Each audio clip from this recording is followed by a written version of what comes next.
Hey everyone, this is Logan with Digital Tabby, and today we're taking a look at the 14 rules and policies you need to know to stay compliant with your Google Ad Grant account. So let's not waste any time and let's go ahead and get started with rule number one. And you're going to notice with rule number one, and along with the first four rules, that it all comes down to relevance. Google wants to make sure that you are using this grant money to show relevant ads and target keywords that are relevant to your organization. So as a result, you are not able to target single word keywords like cat or camp or help. That's because these are too difficult to pin down what the person is really looking for. Instead, you want to target things like adopted cat, teen summer camp, how to help animals. Now the exception here is your own brand. If your brand is a single word, you can target that. And there is a list that Google has of single keywords you can target. Some of those are adopt, volunteer, NGO. Now, just because you can target those doesn't mean you should, and rarely are those keywords actually valuable.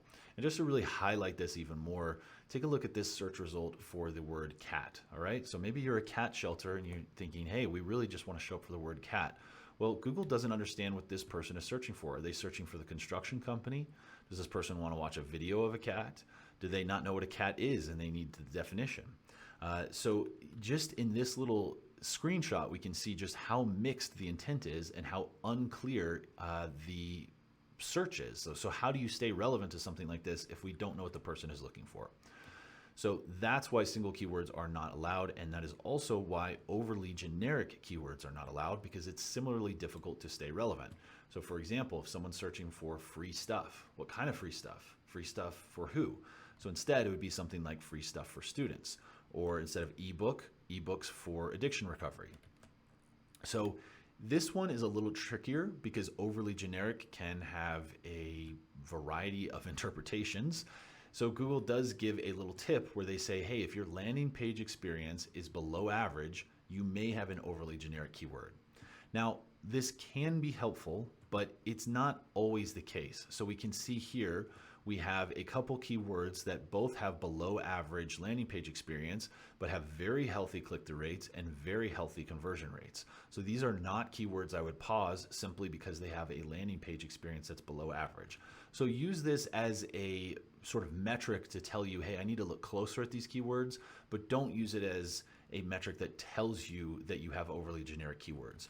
This is a tip and not a strict rule in that case. Okay, rule number 3, no quality score of 1 or 2. So we're going to go over quality score very briefly, just using this graphic from SEMrush. It's simply the combination of your expected click-through rate, your ad relevance, and your landing page relevance. These are all scores, and Google combines these to come up with a 1 through 10 score, which is your quality score. The short version of all this is if your quality score is 1 to 2, then you're not relevant somewhere. Either your ad isn't relevant to your keyword or your landing page isn't relevant to your keyword. Something's amiss and you're lacking relevance. So once again, that's the theme of many of these rules, certainly the first 4. So in this case, you're going to get a quality score of 1 to 2. Usually Google's just going to pause these. If they haven't paused them already, go ahead and pause them and take a step back and say, okay, why would we get this score? What do we need to adjust? If this really is relevant to our organization, what do we need to adjust to improve that quality score? And it's usually going to be your landing page or your ad. Okay, now rule number 4, must maintain a 5% click-through rate each month. Now, this is a rule that I see intimidates a lot of nonprofits, but it's actually pretty straightforward. So first off, let's make sure we're on the same page with what click-through rate is. So that's simply the number of people, the percentage of people that click after seeing your ad. So in this case, if somebody searches for adopt a cat, they see this ad, let's say 100 people see that ad and 5 of them click, that's a 5% click-through rate. So pretty straightforward. And you could also see just how easy it should be to get a high click-through rate if you are a cat shelter showing up for the phrase adopt a cat and your ad says, hey, do you want to adopt a cat? So again, relevance, right? I know I keep repeating it, but it really is the theme of a lot of these rules. And again, especially the first 4. So if you're staying relevant, you shouldn't have an issue here. However, if you are having some trouble with this, you can throw in a brand campaign. So you can see here, this is a branded search result. So someone's typed in Cat Care Society. They see the Cat Care Society ad. This is all of the ad. We're using site links there. And just as an example, you can see the click-through rate is 57%, over 57%.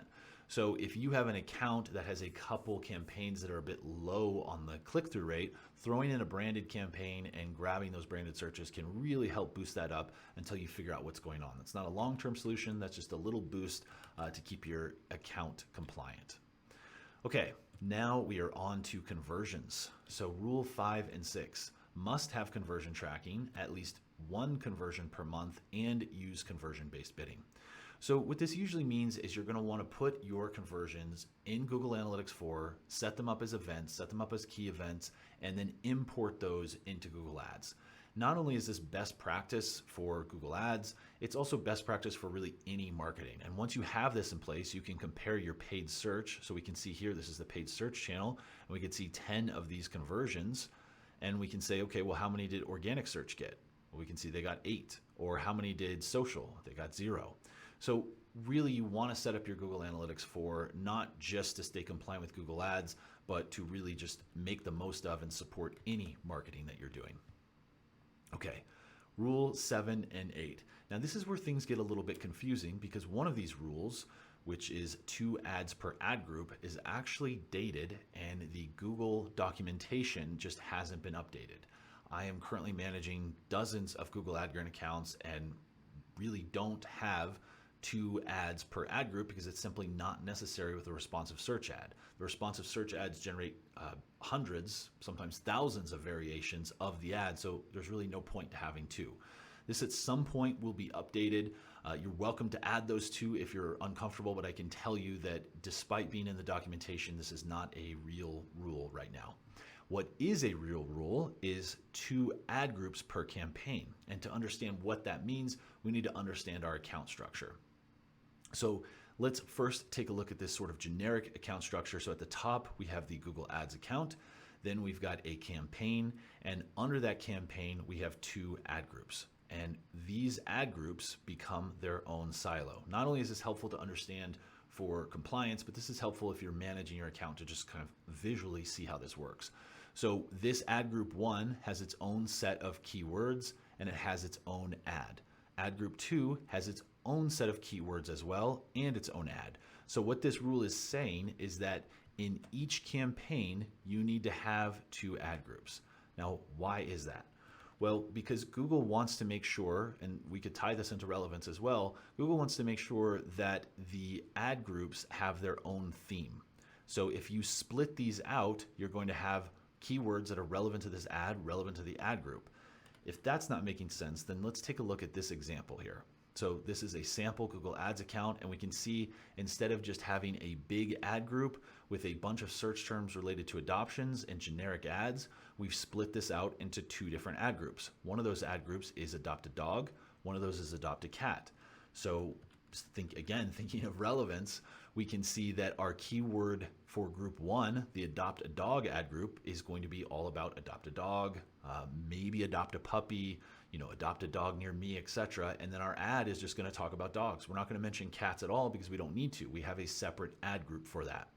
So you can sort of see how by requiring 2 ad groups instead of just 1, it naturally leads to further segmentation and as a result, further relevance. And you can take a look at the other examples here with donors or with volunteers. So that's what's going on with that rule, and understanding the account structure is key to really appreciating that one. Now, we've already seen these actually in some of these other examples, but rule number 9 is 2 Sitelink extensions. Now, these are actually called assets within the Google Ads account. This is another example where Google Ads support documents haven't been updated as quickly as things are changing. But anyways, 2 Sitelink extensions, 2 assets, same thing. These are the Sitelink extensions. Now, you really want to have more than 2. I'm not really sure why Google picked just 2 because typically you're using 4, as you can see here. And these are really just things that are relevant to your search. So if someone typed in, it looks like this is just a branded campaign. So if somebody typed in Cat Care Society, these are all things that they might be looking for. Maybe they want to adopt a cat. Maybe they want to volunteer, which would be this one as well. Or maybe they just want to learn more about the organization. So your site links just add further relevance to the search.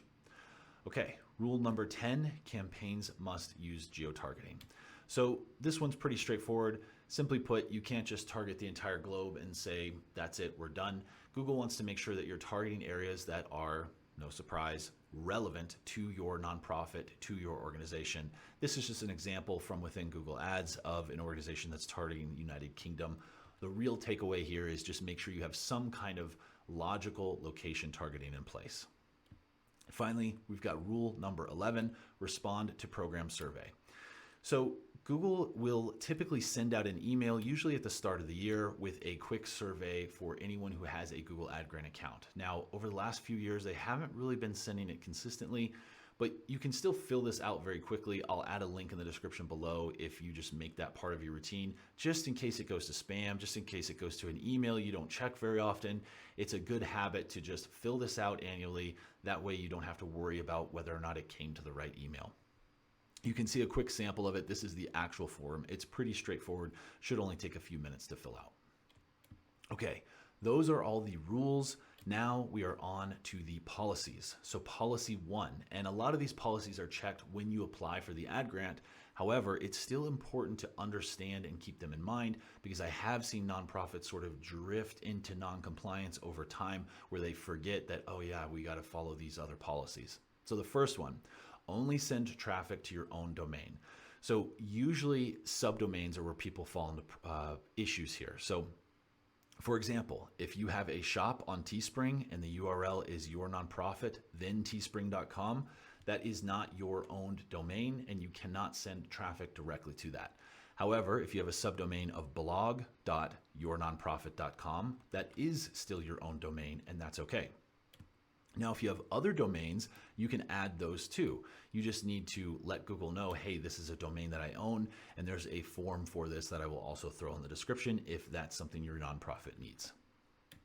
Okay, policy 2, have a high quality website. So similar to the no overly generic keywords, this one's a little bit open to interpretation.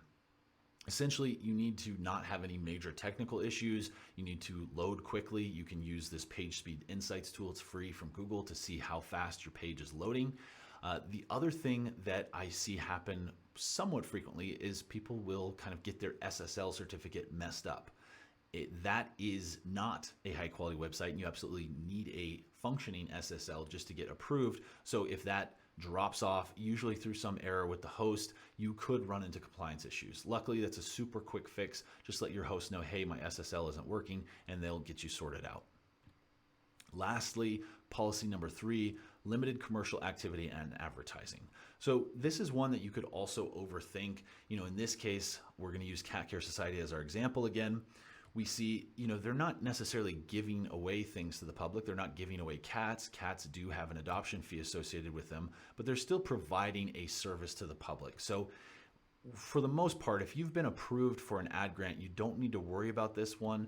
The spot that people get caught up and drift into non-compliance is adding affiliate links. So those are, well, yeah, if you don't know what they are, you don't have to worry about them, but adding affiliate links where basically you get paid if somebody clicks it and then buys something, those are considered by Google to be too commercial, or if suddenly you've massively shift your organization to where it's more profit focused or commercial focused. But in general, this is a pretty low. I rarely see organizations run into problems with this one. Okay, now one of the rules you may hear from time to time, and this one absolutely still floats around, is that you have to log into your account a certain number of times. So at one point, this was indeed a rule, and you had to log in every 30 days and make an edit every 90 days. But this is no longer a rule, and there's no documentation supporting it, so you don't need to do that. And when you think about it, it kind of makes sense. Google has all these other rules and policies that we just looked at, dictating a very specific account structure and all these other things that are going to naturally lead to you making changes to your account.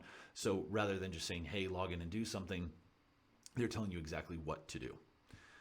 Now, if all of this seems like a lot and you want just a sort of quick way to review this, I do have a checklist that is free to download. You'll see the link in the description. This is a 45-point checklist that covers all of the best practices that I use when I get into an account and start an audit.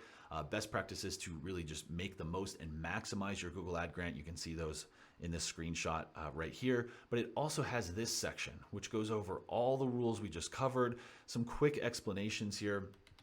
And then a simple to use checklist. So if you do identify a problem, you can say, hey, this is something we need to address, and come back to it. And like I said, you're also going to get this whole section that goes down here of all the other points that I check in an audit. So you can see, hey, is there something else we could be doing? I've got an easy wins section in there too that can be helpful for a lot of organizations. So you're welcome to download that, even if you just want to use it for the compliance side and just run through that checklist real quick.